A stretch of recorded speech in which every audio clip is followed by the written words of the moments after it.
If you would like an addicting sport, I think that probably riding a bicycle is the most addictive sport that you could choose to do.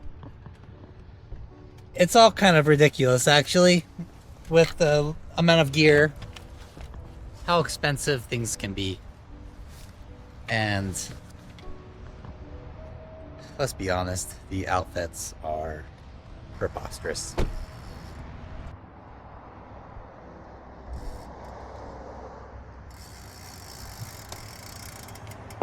Now you might be saying, all of this is too ridiculous for me and it's too expensive.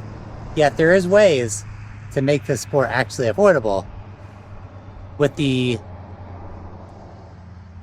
coming in of China, you get all your bikes and all your cycling gear for a fraction of what the American brands are actually charging you. Another way is just buy used. My Specialized SL7 was a consignment bike in a bike shop at a third of the price what it would cost new. I just got this cycling kit straight from China from a brand called Lambda. It's actually Lameda, Lameda. And I have to say, you could basically get 3 kits for the price of a pair of American bike shorts. And then you can look totally ridiculous in all white, if you so choose, like me. It's ridiculous, but yet I am highly visible right now. And I can't touch any of my clothing with my fingers because you gotta keep it all fresh. That's part of the sport. Now, I really like the idea of going used because you are not promoting more carbon fiber into the world and you're getting it cheaper. And if you get cheaper, then you can customize the appropriate length cranks and one of my favorite upgrades, narrow handlebars. You want to get them about as wide as your shoulders, but I kind of like to bring it in even a little bit more from that, because it just makes the bike feel more snappy. You get more aero. And why do you need wide handlebars? That's for mountain biking. Road biking is for snappy, quick handling bikes that can carve up the streets and look cool wearing spandex. Mountain bikes all about being baggy, wide handlebars, and drinking beer and smoking marijuana. Road cyclists were about peptides.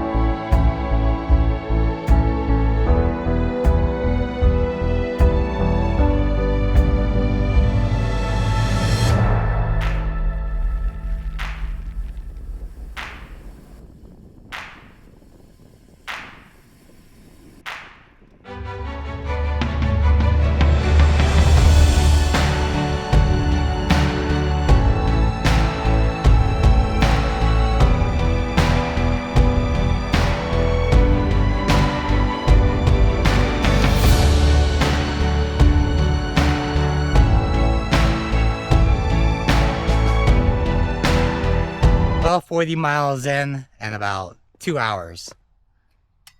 Maybe. Yeah, 2 hours. When I first started this ride, I was like, I should have probably washed this whole kit. Because it's not a jersey and shorts, it's called a kit. Because you're all kitted out. Maybe that's just because you look completely out of place from the rest of civilization, and no other sport do you go out basically wearing skin tight fabrics. But one of the things you really want to look out for with cycling shorts is that your cycling diaper, the chamois,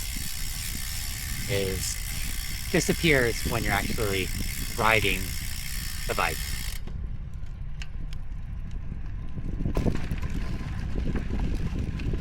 You don't want to feel any of that when you're cruising around.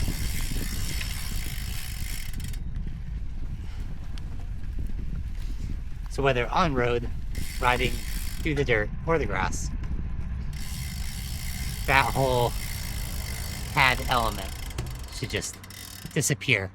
Actually, all of your clothing on the bike should like disappear onto your body where you don't even really notice it. And it's thin enough that you're not getting overheated while riding your bike 100 miles in 98-degree heat.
Well, I will have 60 miles today, which going a hard 100 yesterday, I'm actually quite happy with feeling this good riding 60 miles.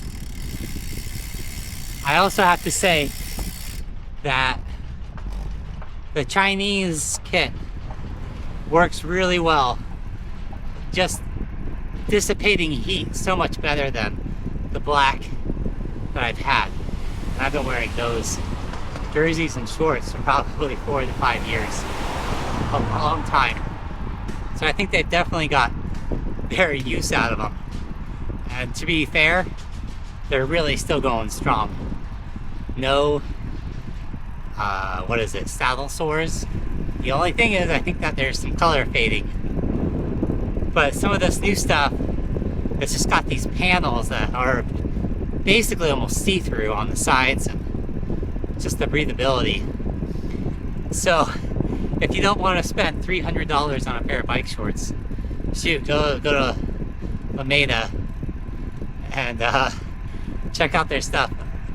I only went with them because their style is a little bit more up my alley. There's some others that might be the same quality, maybe a little better, but I just really like the style of their clothing, and not too many brands make a white kit, really. It's just a little bit more vibrant, a little bit more out there, and my personality might just be that way as well. So you might as well dress to your personality. Well, day number 2 on the 165 cranks, and I really do think that they are a game changer. Really dropping down from that 175 crank, which is really just horrendous, to this 165. I mean, the 10 millimeters, I really felt it for a solid 40-ish miles the other day. Now it feels natural. It's great. Like, my IT band issues in my left leg are gone. My lower back feels fantastic. And the bike is just more fun. If you're shorter than me, I'm at 6'2". I don't think a bike fitter would really recommend me going to 165. But you know, I don't know. If you're shorter than me, like in the 5'10"-ish, you could probably go 160. I don't know. I really think that just dropping that length, if you like to ride your bike and you're having lower back pain, knee pain, and maybe IT band issues, yeah, just drop it down. I wouldn't probably go below 155. That seems like you're losing some power after that, torque. But you know your body, and you know, just think about what you want to do, and then maybe go a little bit shorter. And I'd say the same with the handlebars. You know, if you're thinking like 38, go 36, 37. Or if you're 40, go 38. Because those two things are really going to change how the bike handles. And I think overall you're just going to have more fun. All right, with that, I'll see you in the next one. That was 60 miles in. I feel great. Normally I'd be like, oh man, I can't stand up straight. But man, this is like, it's like mechanical doping. I can see why some of the tour riders are actually going faster than the dopers back in the 90s and the early 2000s, because everything is just more comfortable, more efficient. And there's something to be said about replicating what the pros are doing, because shoot, they're riding bikes that are more comfortable than we ever had on rim brakes back in the day.